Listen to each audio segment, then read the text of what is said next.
That's a package. Gonna do it like this. Oh, then you have to use the scissors. Ah, I knew what it was. I love it. Yeah. Yo, shout out to DRAYONIS. DRAYONIS in the house, ladies and gentlemen. The dog years. Oh my God. Finally got it. Thank you, DRAYONIS, man. I really appreciate you, man. It was fun interviewing you. Anybody who hasn't seen the interview, check it out. The content is here. Let's do a quick flip through. Not gonna do every single page. We're gonna do most. So I want y'all to get a taste of what this amazing book is. Yes, signed. I love it. Thank you, Dre, man. Appreciate you, folks. That's what's up. Let's go. Yay.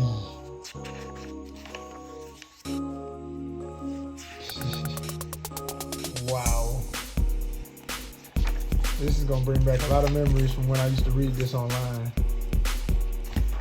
And by the way, shout out to Dawood Anyabwile, who does Brother Man Comics, who he said off camera from the interview, I wish I had it in the interview, but we were talking about influences, and he said, yeah, Dawood, Brother Man, all of that was a huge influence on his art and his style and development that he had as a comic cartoonist and comic book artist.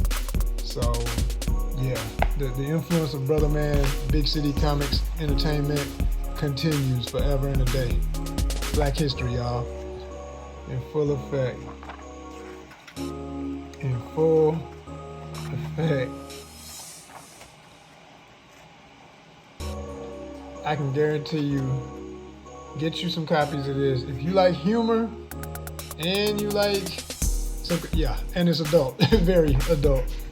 So just know that much about it. But if you like crazy over the top, but still has a point and takes you through a whole lot of ups and downs, but in the end has a very powerful message, yeah, check out the dog years.